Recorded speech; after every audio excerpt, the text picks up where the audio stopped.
Hola, buenas tardes, ¿cómo están? Mucho gusto, gracias por acompañarnos en esta charla sobre los lagos de América Latina. Mi nombre es Alejandro Juárez, soy director del Instituto Corazón de la Tierra y miembro del Comité Científico del Comité Internacional de Ambientes Lacustres, o ILEC, por sus siglas en inglés. Voy en este momento a activar la presentación para poder compartir con ustedes esta charla. Y mientras esta situación se activa, bueno, ya está por aquí. Vamos a revisar en este momento estas imágenes que tengo como respaldo. Bien, los lagos de América Latina.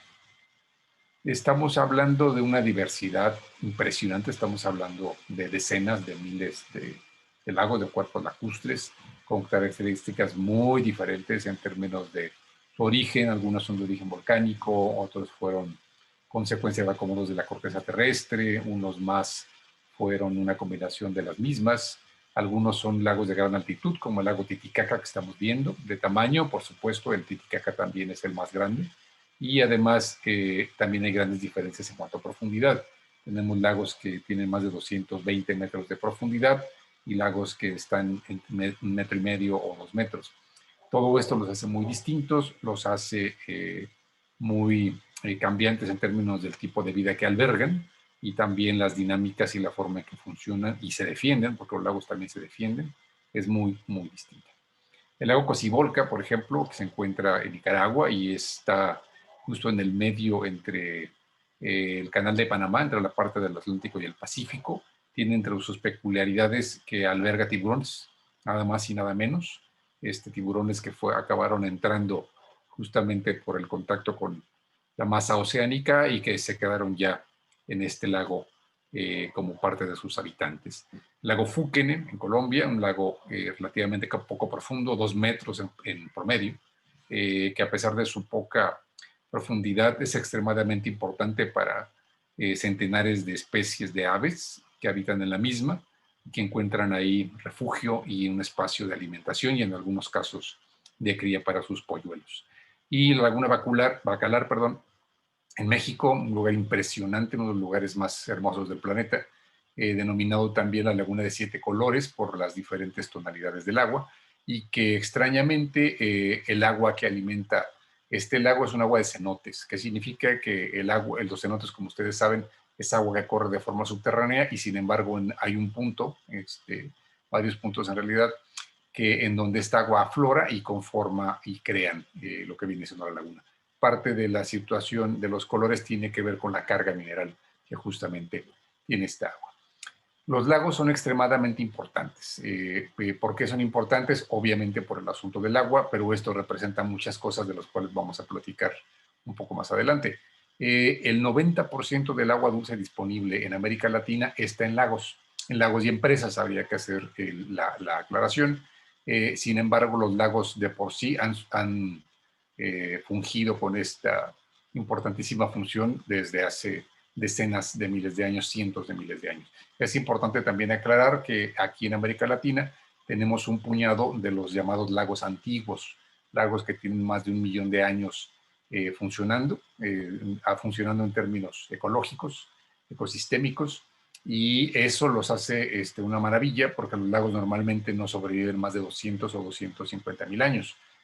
Digamos, tiene que ver con los procesos de formación de lagos y con el hecho de que al estar en una parte baja, cuando el agua entra, el agua también arrastra sedimentos y poco a poco van desapareciendo los lagos para convertirse en pantanos, marismas, etcétera, etcétera. Por lo tanto, un lago que vive más de 1 millón de años es una anomalía en muchos sentidos y aquí en América Latina tenemos varios. De hecho, en la imagen justamente estamos viendo el lago Chapala, uno de estos. El lago Chapala tiene casi 7 millones de años, de acuerdo a diferentes estudios geológicos que se han realizado. Los lagos, es importante mencionar, proveen una serie de servicios que no son únicamente el tema del agua. El agua es central, por supuesto, para consumo humano, para la producción de alimentos, para la producción de tipo industrial, etcétera, etcétera, generación de electricidad. Pero los lagos también ayudan a regular el clima de una región. ¿Cómo es esto? Pues a través de la evaporación. Cuando el sol toca el agua y se genera un proceso de evaporación, la evaporación ayuda a reducir lo que viene siendo la temperatura alrededor y también aumenta el nivel de humedad en la misma. Esto significa que muchos de los bosques que se encuentran alrededor de los lagos en realidad dependen del agua. ¿Por qué? Porque el agua está generando condiciones para que estos cuerpos forestales se mantengan y a su vez los cuerpos forestales captan agua y la infiltran y la mandan de manera superficial al lago, con lo cual se genera una unidad interesantísima en donde todo depende de todo. Los lagos también capturan carbono, todo el mundo tiende a pensar que la captura del carbono de la atmósfera, que es un problema ahorita con esta circunstancia del cambio climático, de calentamiento global, se hace por parte de los bosques, y sí, por supuesto que ocurre ahí, pero los lagos también cumplen una función en este sentido, y una parte importante del carbono que captan se queda, digamos, en el cuerpo de las plantas, de la vegetación acuática, de las algas, pero también una parte es capturada y se va como sedimento al fondo de los lagos. Hay una situación importantísima en términos de valores pesqueros, en términos de valores de paisaje. ¿Por qué? Porque los lagos, el cuerpo de agua y las zonas que lo rodean, las montañas, los bosques, generan espectáculos paisajísticos, en algunos casos de gran belleza, que son un atractivo para mucha gente, por lo cual se genera también una derrama económica. Y en términos de biodiversidad, los lagos albergan peces, albergan anfibios, reptiles, mamíferos que viven en sus orillas, aves, generan comunidades importantísimas, en algunos casos únicas. En algunos casos, otra vez mencionando el lago Chapala, donde se albergan animales que no se encuentran en otras regiones del mundo, endémicos, que tienen un valor en términos genéticos y de conservación impresionante, y que sin embargo, como vamos a platicar un poco más adelante, mucha de esta riqueza está en riesgo. Los lagos asimismo protegen contra sequías, son una reserva justamente para cuando el agua es escasa, pero igualmente protegen contra inundaciones. Muchas de las ocasiones escuchamos a gente quejarse de los lagos, en el sentido de que bajó el volumen o subió, y que estas variaciones les preocupan. Por supuesto, cuando la variación es muy grande y genera un riesgo de secación, hay muchísimos motivos para preocuparse, pero hasta cierto punto los lagos, digamos, tienen esta característica. ¿Por qué? Porque no siempre llueve de la misma manera, a veces llueve de manera abundante o excesiva, y entonces el lago ayuda a retener toda esa agua que de otra manera generaría problemas y afectaciones a la población humana. Y aunque parezca muy curioso, el lago también sirve para asimilar contaminantes. Hay una serie de características que tienen los lagos que les permiten que, a pesar de estar recibiendo cargas de contaminación constantes a través de los ríos, a través de la lluvia, a través del depósito directo, los lagos pueden defenderse a sí mismos, pero solo hasta cierto punto. No quiere decir que sean inmunes a esta situación. Y asimismo los lagos son parte importantísima de un tema que se llama el ciclo de nutrientes, el fósforo, el nitrógeno, el carbono. Hay un ciclo que es un poco, digamos, complejo, pero del cual depende en buena medida la fertilidad de los suelos y muchas de las funciones de la cuenca en su conjunto. Y en esta situación el lago es parte importantísima de los mismos. En esta imagen lo que estamos viendo es, a partir del cuerpo de agua, todo lo que ocurre alrededor, la situación de la presencia de los bosques que les mencionaba. En la imagen superior, por ahí tenemos una representación del aprovechamiento de plantas medicinales. Tenemos la cuestión también de los cuerpos de agua que entran al mismo. Los lagos no son una cosa aislada. Los lagos dependen del terreno que la rodea, de su cuenca. Y en este sentido, conservar la cuenca significa conservar el lago. Y esta idea tan sencilla es en la realidad poco aplicada. Vamos a ver ahorita un poco al respecto. Aquí en este punto, cuando hablamos de servicios ambientales, porque ya mencioné muchos de los beneficios que generan los lagos, pero la gente de muchas de las ocasiones no piensa en los mismos. La gente piensa solamente en tomar. ¿A qué me refiero con esto? Bueno, necesito pescar, necesito comer, voy y saco peces. Necesito producir, necesito regar, voy y tomo agua. Eso es fácil de entender, pero los servicios de regulación, como ya mencionábamos, por ejemplo, la cuestión de tipo climático, los culturales, como son la parte que tiene que ver con el valor paisajístico, y los de soporte, como específicamente es la cuestión del ciclo de nutrientes y la biodiversidad, la gente no los ve, o los ve pero no los entiende, tiende a olvidarlos. En este sentido, los esfuerzos se concentran en obtener más y más servicios de provisión sin entender que al hacerlo y al extraer de forma inadecuada, estamos poniendo en riesgo no solamente estos servicios, sino también los demás, los de regulación, los de cultural, del tipo cultural, los de soporte, y que si no tenemos cuidado podemos perderlos todos. Y aquí en este punto es importante traer a colación nuevamente esta frase que les mencionaba hace un momento, de que el lago y su cuenca son una unidad. ¿Qué es una cuenca? Para empezar, porque el término probablemente ya ustedes lo han escuchado, pero la cuenca es el espacio territorial, el espacio terrestre, en donde se capta lluvia, se capta agua, que acaba escurriendo y concentrándose en un cuerpo de agua en la parte baja, el lago como tal, y entonces todo este espacio territorial donde el agua escurre y baja, eso es una cuenca. Es el femenino de cuenco, y eso es fácil de entender. Un cuenco es un plato hondo, y obviamente si nosotros ponemos una gota de agua en cualquier parte de la pared del plato, por gravedad va a acabar bajando y se va a concentrar en la parte baja, y así es justamente como funcionan las cuencas y los lagos en el espacio geográfico. Bien, hasta este momento ya platicamos un poco someramente, pero me parece que tratando de cubrir varios de los aspectos con respecto al valor y la importancia de los lagos. Ahora vamos a platicar de un tema que quisiéramos que no estuviese tan presente, que es la problemática de los mismos. Y los lagos de América Latina enfrentan problemas muy severos.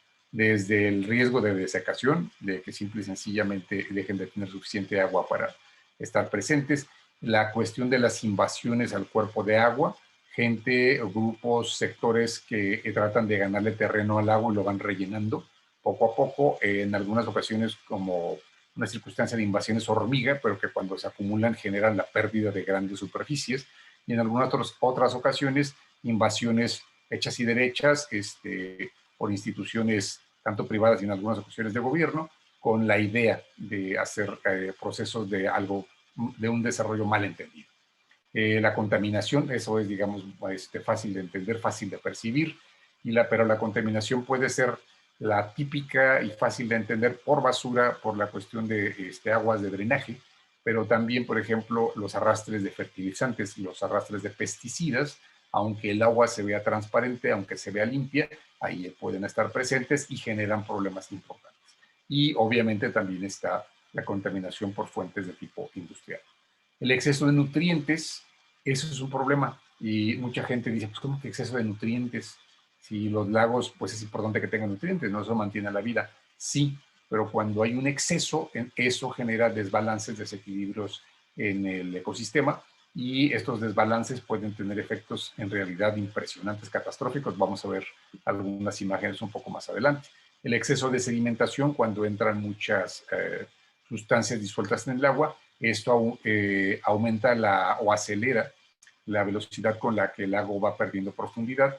Y obviamente dos temas que también son importantes, la pérdida de especies, sobre todo de peces y de anfibios, y otra circunstancia también es la salinización, cuando entran sales minerales de diferente tipo que cambian esta característica del agua y por lo tanto modifican, tienen impactos bastante importantes justamente en términos de tipo de la estructura del ecosistema. Bien, en esta imagen lo que estamos viendo es una gráfica que forma parte de un estudio bastante interesante realizado por el ILEC en combinación con algunas otras instituciones internacionales, donde se clasifica que los lagos del planeta básicamente tienen 16 tipos de problemas. Algunos de estos problemas se localizan dentro del cuerpo de agua, su origen está en el cuerpo de agua, otros tienen un origen en la orilla, otros más tienen origen en la cuenca y otros más tienen origen fuera de la cuenca. Por ejemplo, la contaminación atmosférica puede venir de lugares lejanos, el cambio climático no se origina dentro de la cuenca, pero sí tienen impactos dentro de la misma. Aquí en la parte atrás, en los cuadritos, las flechas, lo que indican cuando van hacia arriba es que el problema, digamos, como monitoreado en el tiempo, ha mejorado.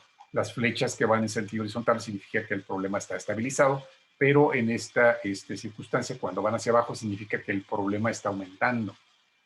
Y en este sentido, lamentablemente, lo que encontramos es que de las problemáticas de los lagos del planeta, por desgracia, los problemas se están haciendo cada vez más graves.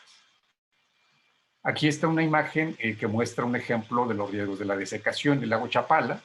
En el año 2002 se redujo a solamente el 14% de su volumen. Ustedes lo que están viendo aquí, esta pared, este es el malecón, y cuando el lago, digamos, está en sus volúmenes más altos, el agua llega hasta la orilla del malecón, hasta la parte más alta.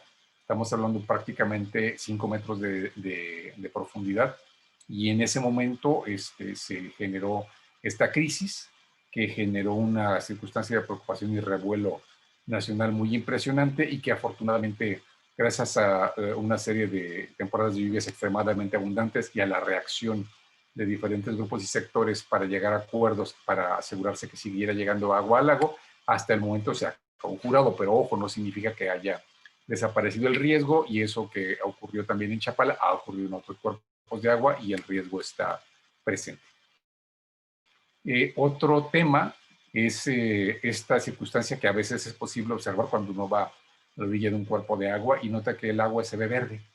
Entonces la gente que no está acostumbrada piensa que eso es normal, que es parte de la coloración del agua, pero no. Lo que estamos observando es una explosión de cianobacterias o de algas microscópicas que crecen en exceso debido justamente a la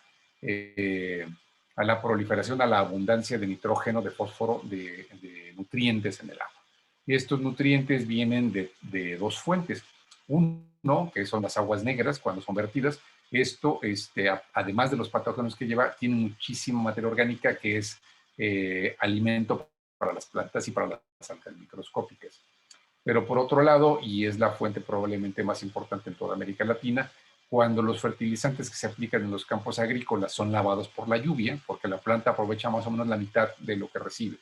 Entonces significa que cuando llueve, la otra mitad que todavía está disponible en el suelo es arrastrada, y en ese arrastre, las zonas agrícolas pueden ser centenares, miles o decenas de miles de hectáreas, pues todo eso que está repartido en una superficie muy amplia acaba entrando al cuerpo de agua, luego se pone en disponibilidad para las algas, y entonces las algas aprovechan, crecen de manera impresionante, y entonces generan esta circunstancia. Este fenómeno es peligroso, muchas ocasiones no lo alcanzamos a valorar.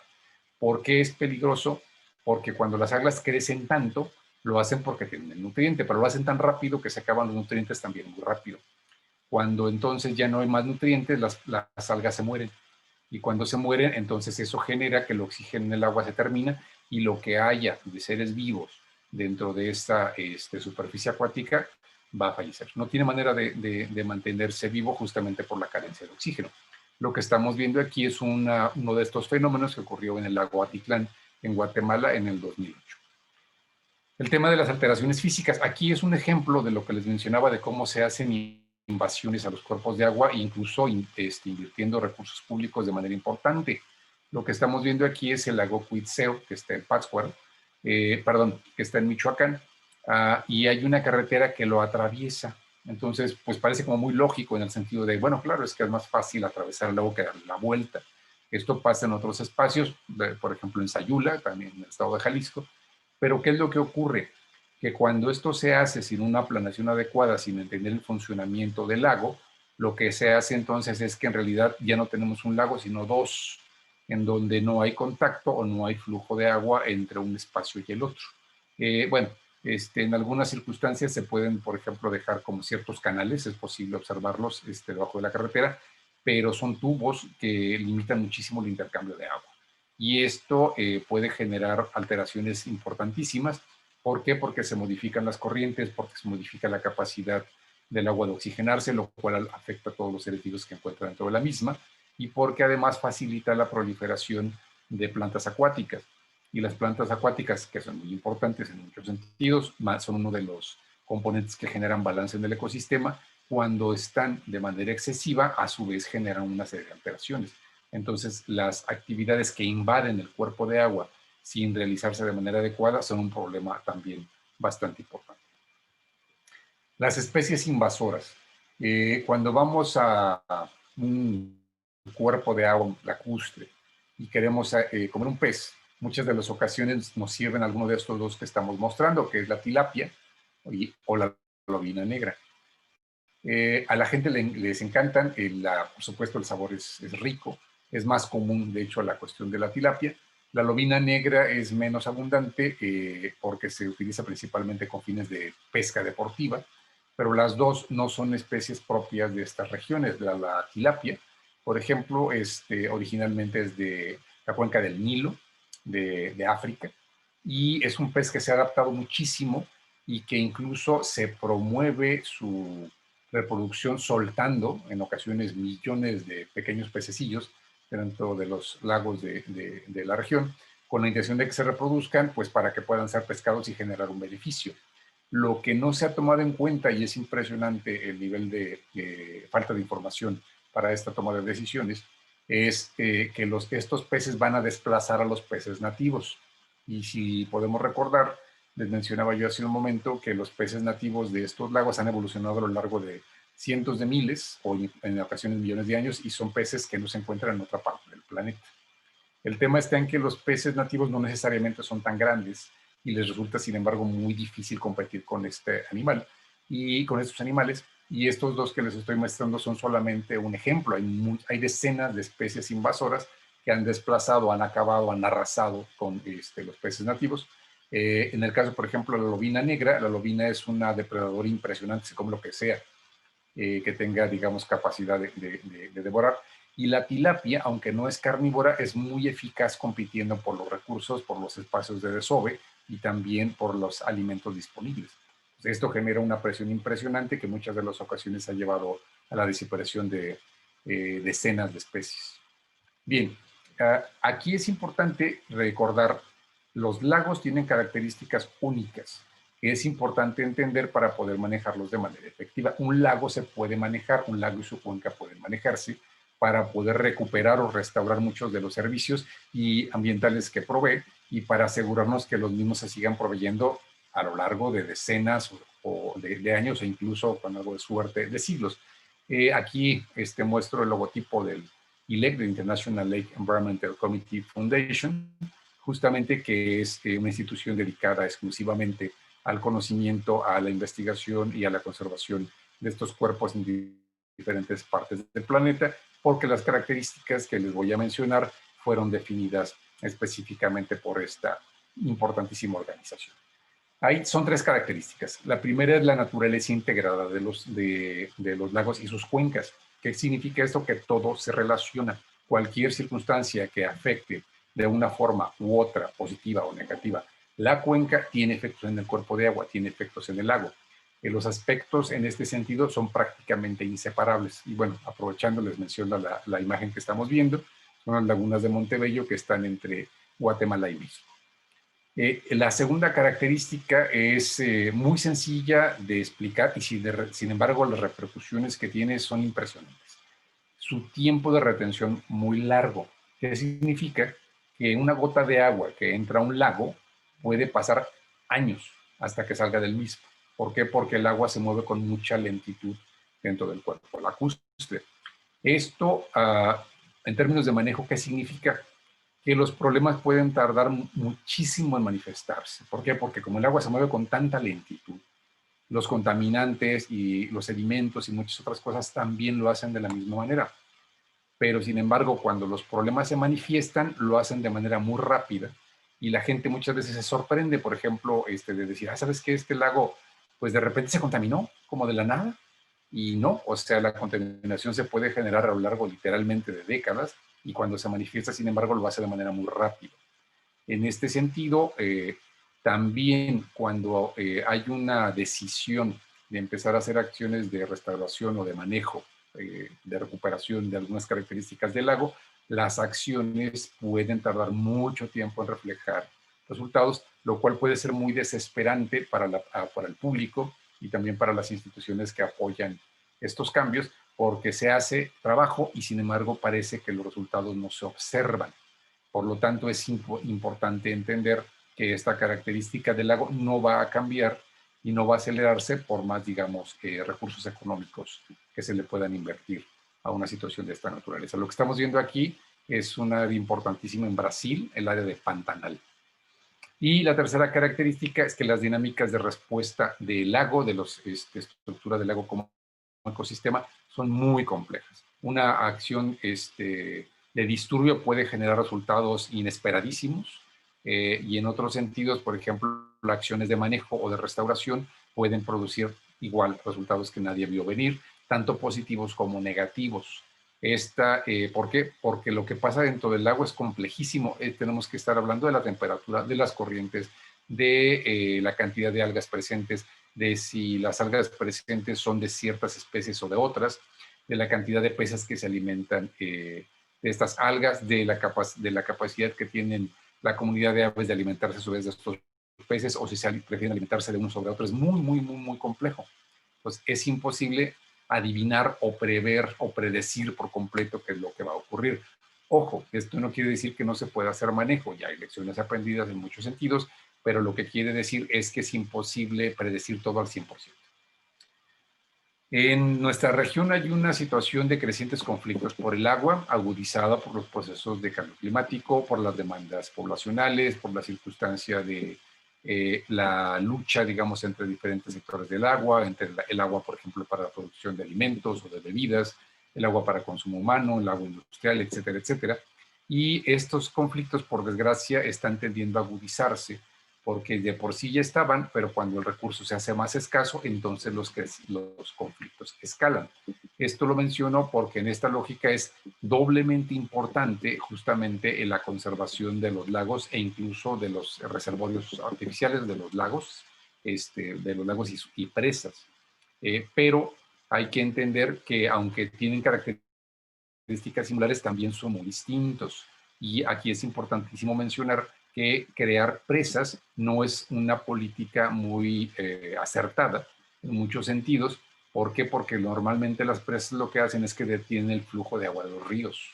Y los ríos también forman parte importante de la cuenca y de los ecosistemas que funcionan dentro de la misma.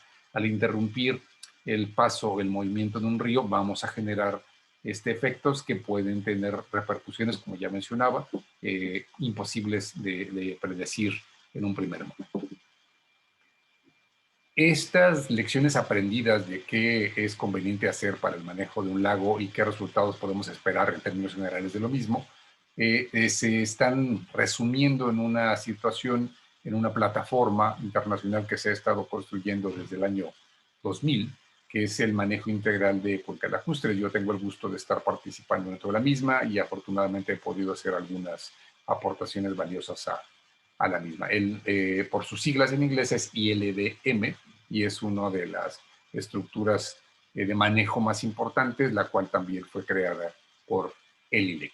Este ILDM surgió originalmente del estudio de 28 casos de diferentes lagos y sus cuencas en diferentes partes del planeta. Aquí aparece el listado, en el cual están incluidos 3 de América Latina, el lago Cocibolco, Nicaragua, que ya había mencionado, el Titicaca e igualmente el Tucuruí. Y un aspecto fundamental es que el lago no se maneja solo. El lago depende, para bien o para mal, de las personas que habitan en la cuenca y que utilizan este territorio y a su vez que utilizan el lago. Esto lo que requiere entonces es un fortalecimiento y un mejoramiento de la gobernanza ambiental. La gobernanza ambiental dentro de la plataforma ILBM se entiende que está conformada por 6 componentes, que son las instituciones, la información disponible, tanto de tipo científico como de tipo tradicional, las políticas de manejo, esto es toda la normatividad que existe, pero también los proyectos y programas para utilizar el territorio, la participación de los diferentes grupos y sectores, el nivel de financiamiento disponible y la efectividad del mismo, y asimismo la tecnología que se utiliza y también qué tan factible es de reproducir cuando es la tecnología adecuada para poder hacer un manejo correcto. Aquí aparecen estos 6 componentes como si fueran raíces de una planta. Cuando estos 6 componentes de gobernanza son débiles, obviamente con raíces débiles una planta también va a ser débil. Pero si las raíces se fortalecen, entonces la gobernanza como tal también resulta fortalecida y esto resulta en beneficios para todas las partes. Parte de este trabajo, por ejemplo, lo voy a ir tratando de poner como ejemplos muy concretos, es el trabajo de investigación. No podemos hacer manejo de un cuerpo de agua sin saber qué es lo que está ocurriendo. Los lagos en cierto sentido se parecen a las personas y cuando una persona va a realizarse un chequeo médico, el médico no puede verlo a simple vista y decir, ah, sí, mira, te voy a dar unas pastillas y te voy a dar unas inyecciones. Oye, no, pues a ver, tómame la temperatura, hazme un análisis de sangre, verifica cuáles son como los valores que tengo de hemoglobinas, de glóbulos blancos, verifica si no tengo algún patrón de tipo respiratorio, alguna enfermedad subyacente, hazme más análisis. Y a partir de esta situación, cuando las condiciones son relativamente normales, lo único que hay que hacer es tomar algunos elementos básicos. Pero cuando la situación empeora, entonces es necesario conocer más qué es lo que está ocurriendo y en este sentido los temas de investigación son claves. El desarrollo de capacidades de los grupos y sectores locales también es muy importante. ¿Por qué? Porque las personas que viven ahí son las más beneficiadas o las más perjudicadas cuando la cuenca o el lago tienen efectos negativos que acaban generando daños en la salud, riesgos a la población, por ejemplo, porque si desaparece una zona boscosa, esa zona va a dejar de proteger la parte que se encuentra abajo, donde con frecuencia hay poblados, de inundaciones, de deslaves, de rocas, de movimiento de tierra, etcétera, etcétera, y a su vez va a reducir la capacidad de contener las inundaciones. Entonces, que la gente tenga acceso a esta información y que pueda organizarse para saber qué hacer al respecto, cómo mejorar sus prácticas agrícolas, productivas, de manejo del bosque, cómo mejorar, por ejemplo, los sistemas de construcción, tiene repercusiones importantísimas. La planeación, el poder decidir con base a la información que se esté generando, qué es lo que se tiene que hacer para asegurar un adecuado manejo del territorio, es muy, muy importante. Aquí estamos viendo un ejemplo, muy buen ejemplo. Alrededor del lago Chapala existen varias sierras, las sierras de Chapala, que aparecen todas en verde. El tema es que se decidió a través de un proceso de análisis que todas estas sierras se convertían en un cinturón verde. ¿Para qué? Para asegurar justamente el adecuado flujo de agua de la lluvia hacia el lago Chapala, para que el agua no solamente llegue en volumen, sino que llegue con suficiente calidad y limpieza. Los bosques ayudan a retener muchos contaminantes, pero también ayudan a reducir la pérdida de suelo. Cuando el suelo es excesivo, se tapan los canales, se tapan los cauces de los ríos, se aumenta la gravedad y frecuencia de las inundaciones, pero igualmente cuando los sedimentos entran en mucha cantidad, esto acaba reduciendo la capacidad del lago para almacenar agua. Entonces, hacer esta planeación es importantísimo, pero obviamente la planeación no solamente implica decir, ¿sabes qué? Hay que conservar los bosques, implica identificar los mecanismos correctos. En este caso, por ejemplo, varios de los sitios, 3 de los que aparecen aquí, los de la parte superior, en el norte del lago, ya fueron declarados áreas naturales protegidas. Pero dentro de esta situación no es solamente desde la declaratoria, sino cómo asegurarse que la población de alrededor conozca el valor de estos espacios boscosos, cómo conseguir apoyo, cómo canalizar recursos a estos sitios para asegurar su conservación, etcétera, etcétera. Por lo tanto, el trabajo de planeación es extremadamente importante y valioso. Y bueno, por supuesto, esto implica, aterrizado ya en los espacios concretos, acciones de manejo. Si ya hubo afectaciones a los bosques, o si las afectaciones están en proceso, entonces significa, entre otras cosas, hacer prevención de incendios forestales, capacitar a la gente para crear brigadas, hacer restauración de suelos, hacer reforestaciones, hacer control de plagas forestales, quizás conseguir apoyo de pagos de servicios ambientales a través de instituciones públicas o privadas o incluso del extranjero, para que la comunidad tenga un incentivo para conservar sus bosques. Y uno podría decir, no, bueno, pues es que el incentivo es que deben de conservar los bosques, pero hay muchas razones por las cuales la gente puede decidir talar, por ejemplo, para vender la madera o para aumentar, por ejemplo, la presencia de agricultura o ganadería. Y en este sentido, al ser ellos dueños del territorio, están hasta cierto punto ejerciendo sus derechos, pero sin embargo en el mediano y largo plazo pueden estar generando afectaciones para ellos mismos, pero también para la salud del lago en su conjunto.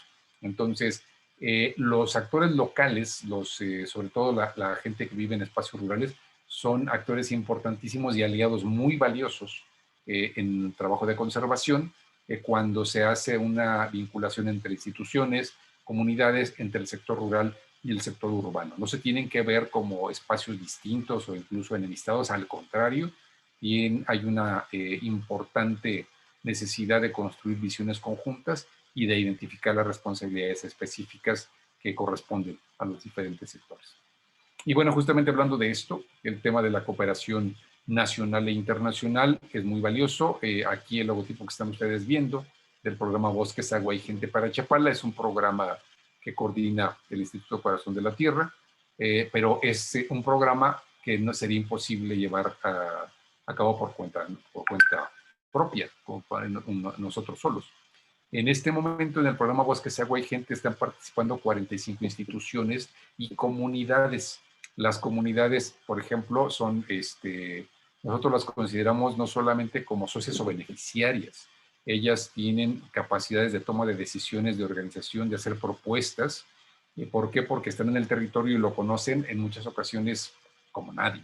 Entonces, las acciones que se pueden hacer, el poder contar con este acervo de información y de conocimiento, lo hace una herramienta importantísima.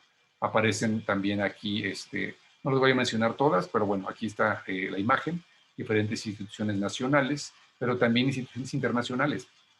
¿Por qué? Porque en este momento la conservación de lagos, la conservación de cuencas, es una prioridad a nivel planetaria por los procesos de cambio climático que estamos enfrentando, por la importancia del valor de la conservación de la biodiversidad y por una serie de cuestiones de tipo biocultural y de diferentes aspectos que es, la verdad, un poco largo de detallar.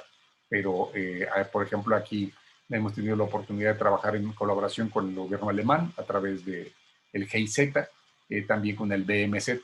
Los nombres están además un poco largos, pero básicamente es una agencia de cooperación para el desarrollo.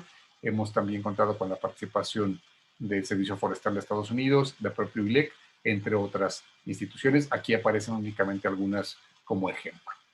Y es importante también la cuestión de la existencia de redes de trabajo.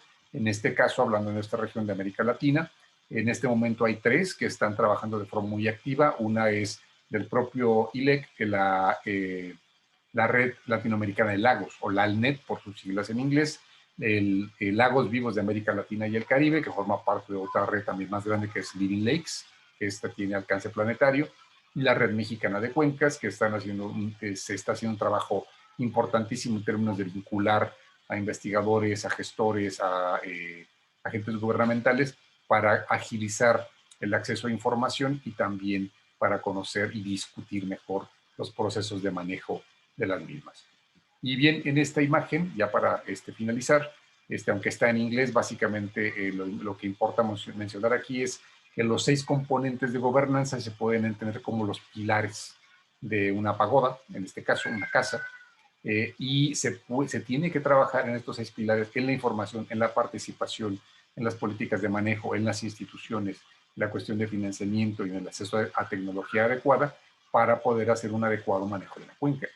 Cuando esto se consigue, esto es benéfico para todas las partes. Todo, como en esta misma lógica, todo se relaciona y nosotros tenemos que entender que no estamos aislados del ecosistema, somos parte del mismo. Eso de repente nos cuesta trabajo entenderlo, tenemos una visión antropocéntrica donde nosotros estamos por encima de la naturaleza y la verdad es que la naturaleza no se cansa y no se va a cansar de recordarnos que eso no es cierto, eso es una ilusión que se ha construido desde la percepción de nuestras capacidades tecnológicas, pero la naturaleza, cuando nosotros la afectamos, nos acaba regresando el golpe o los golpes de manera contundente. Y en este sentido nosotros tenemos que entender cómo funcionan los ecosistemas para adaptarnos a los mismos, no al revés. Y en este sentido, la cuestión de la cuenca, el espacio geográfico inmediato, es el mejor espacio de aprendizaje, el mejor laboratorio y el mejor lugar para llevar a la práctica todas las acciones de restauración y conservación que son necesarias. Y bueno, con esto básicamente estamos terminando. Les agradezco mucho por su atención. Aquí aparece la página web de mi organización e igualmente el correo electrónico de su servidor por si tienen alguna duda, algún comentario o alguna sugerencia. Muchísimas gracias. Que estén muy bien. Hasta luego.